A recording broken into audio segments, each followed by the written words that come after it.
नमस्कार, आप देख रहे हैं हिंदी खबर। मैं हूं आपके साथ सौम्या मिश्रा। चलिए आपको सीधे लेकर चलते हैं दिल्ली से। कैबिनेट मंत्री सौरभ भारद्वाज क्या कुछ कह रहे हैं। डिस्पेंसरियां हैं या ये कहें जहां जहां पे भी डॉक्टरों की, स्पेशलिस्ट की, नर्सेज की, एएनएम की, फार्मासिस्ट की, ओटी स्टाफ की, ऑपरेशन थिएटर के टेक्नीशियंस की ज़रूरत है, वहाँ पे इस स्टाफ की कमी की वजह से आप समझ सकते हैं कि लोगों को कितनी परेशानी हो रही होगी।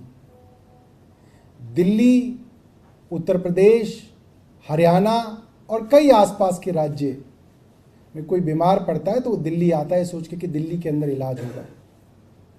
और ये कहा जा सकता है कि जो पुअरेस्ट ऑफ पुअर है, जो गरीब से गरीब है, जो सबसे ज्यादा वल्नरेबल है, उसकी तो एक ही आस है कि किसी तरीके से दिल्ली सरकार के अस्पताल में मेरा मुफ्त का इलाज हो जाए, फ्री इलाज हो जाए, फ्री दवा मिल जाए। और मुझे लगता है कि जो आदमी उन गरीब लोगों को उस इलाज से वंचित कर रहा हो, उससे बड़ा पापी कोई नहीं है। वो महापापी है जो ये काम कर रहा है। पाप लगेगा उस आदमी को। लोगों के घर एक आदमी कमाने वाला होता है और उसको कैंसर हो जाता है तो वो इसी उम्मीद में आता है कि चलिए इसका इलाज हो जाएगा, इसकी जो जान बच जाएगी। मगर कोई ऐसा भी है जो उस अस्पताल के अंदर डॉक्टर और स्पेशलिस्ट की रिक्रूटमेंट रोक के बैठा है, उसको तो पाप लगेगा। छोटे छोटे बच्चों की मां अगर बिना इलाज के मर रही है तो उसके बच्चे तो यतीम हो जाएंगे, उसके बच्चे तो पलना मुश्किल हो जाएगा उस मां के बच्चों का। और उसका पाप लग रहा है किसी आदमी को यहां पे, क्योंकि दिल्ली सरकार के अस्पतालों में एक षड्यंत्र के तहत doctors, specialist, nurses, ANM, OT technicians, इनकी भर्तियों को रोक रखा है। मैं कल हैरान था कि एलजी दफ्तर की तरफ से कहा गया कि भर्ती करने का काम जो है चुनी हुई सरकार का है।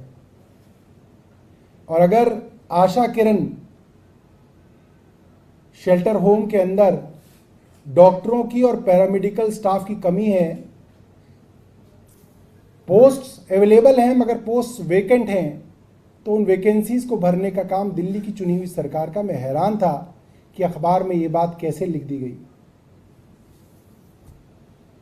ये काम सीधा सीधा दिल्ली सरकार के अंदर एलजी साहब का है और उनके अधीन आने वाले सर्विसेज विभाग का है, सेवाएं विभाग। मैंने मार्च में as a health minister Delhi government को ज्वाइन किया। मार्च में समझा और अप्रैल में 19 अप्रैल 2023 को पहली बार एलजी विनय सक्सेना साहब को चिट्ठी लिखी। मैंने उनको कहा कि दिल्ली सरकार के अस्पतालों के अंदर 292 जीडीएमओस, जनरल ड्यूटी मेडिकल ऑफिसर्स यानी कि एमबीबीएस डॉक्टर्स की कमी है, 292, और 234 स्पेशलिस्ट की कमी है। ये स्पेशलिस्ट कौन होते हैं? रेडियोलॉजिस्ट होते हैं, एनेस्थीसिया के होते हैं, मेडिसिन के डॉक्टर होते हैं। बड़ी बीमारियों के लिए जो स्पेशलिस्ट की ज़रूरत होती है, ऑर्थोपेडिक हो गया, रेडियोलॉजिस्ट हो गया, एनेस्थीसिया वाला हो गया, इसकी कमी है। और ये छोटी मोटी कमी नहीं है। 292 जीडीएमओस की वैकेंसीज हैं और 234 स्पेशलिस्ट की कमी है। और मैंने एलजी साहब को लिखा कि आप इस कमी को पूरा कीजिए, और ये भी लिखा साथ साथ कि इसकी कमी को और ज़्यादा, क्योंकि जैसे ही मैंने ज्वाइन किया मार्च में, मुझे पता चला सेंट्रल हेल्थ सर्विस सीएचएस के कैडर के जो डॉक्टर दिल्ली सरकार में काम कर रहे थे, उनको भी सबको वापस बुला लिया गया। एक बड़ी खेप सीएचएस के डॉक्टर्स की, जो हमारे यहाँ सीडीएमओ के लेवल पे काम कर रहे थे, कई बड़े बड़े लेवल्स पे काम कर रहे थे। सेंट्रल हेल्थ सर्विस ने, केंद्र सरकार ने उन डॉक्टरों को दिल्ली सरकार से वापस बुला लिया। तो और कमी हो गई दिल्ली सरकार के अंदर। और मैंने एलजी साहब को कहा आखिरी पैराग्राफ के अंदर कि यूपीएससी से इन डॉक्टर्स की भर्ती के अंदर बहुत समय लगेगा, सालों लगते हैं। यूपीएससी वैकेंसी निकालती है, टेस्ट होता है, मेरिट लिस्ट बनती है, इंटरव्यू होते हैं, डॉक्यूमेंट चेक होते हैं, कोई मुकदमा कर देता है, स्टे लग जाता है। ये एक बड़ा लंबा प्रोसीजर है।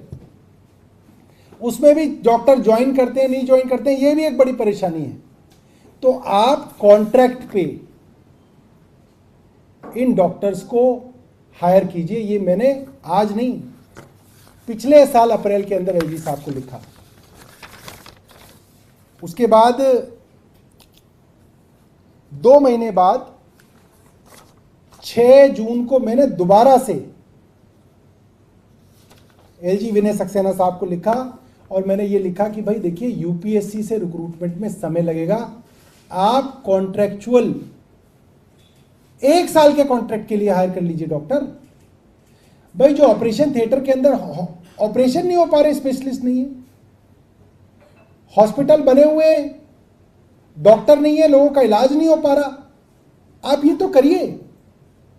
कॉन्ट्रैक्ट पे डॉक्टर्स को हायर करने के लिए कोई आदेश नहीं दिया गया। उसके बाद मैंने एक एक अस्पताल के एमडी, एमएस और उनके एचओडीज को बुला के मैंने स्पेसिफिक मीटिंग की। उस अस्पताल के सारे एचओडीज को, एमएस को, एमडी को और वहाँ के लोकल विधायक को बुला के एक एक चीज़ की मीटिंग की। एक एक डिपार्टमेंट का डेटा निकाला, कौन से डिपार्टमेंट में कितने ऑपरेशन हो रहे हैं, कितनी मेजर सर्जरी हो रही है, कितनी माइनर सर्जरी हो रही है, कितनी ओपीडी हो रही है, कौन सा डॉक्टर ज़्यादा ओपीडी कर रहा है, कौन सा डॉक्टर कम कर रहा है, कौन सा डॉक्टर ज़्यादा सर्जरी कर रहा है, उसको चलो शाबाशी देते हैं, कौन सा डॉक्टर सर्जरी क्यों नहीं कर रहा, यहाँ पे अस्पताल में ओटी होने के बाद भी इतनी सर्जरी कम क्यों है, इस अस्पताल में ओटी ज़्यादा है फिर भी सर्जरी कम है, क्या कारण है। पता चला कहीं पे ओटी टेक्नीशियन नहीं है, कहीं पे एनेस्थीसिया वाला डॉक्टर नहीं है, कहीं पे रेडियोलॉजिस्ट नहीं है, 20-20 करोड़ की मशीनें खड़ी हुई हैं, खराब हो रही हैं, रेडियोलॉजिस्ट नहीं है। और मैंने 15 पेज की चिट्ठी एलजी साहब को लिखी पूरे डेटा के साथ। 15 पेज की चिट्ठी मैंने एलजी साहब को लिखी 2 जनवरी, क्योंकि 1 जनवरी को तो छुट्टी होती है, साल शुरू हुआ, 2 जनवरी को मैंने उनको 15 पेज की चिट्ठी लिखी और मुख्यमंत्री जी के थ्रू भेजी। और मैंने उनको बताया कि मैंने एक एक अस्पताल के एमडीज से बात की है और उसके बाद मैंने देखा है कि डॉक्टर्स की 30% सैंक्शन पोस्ट खाली हैं, यानी कि 729 में से 281 खाली हैं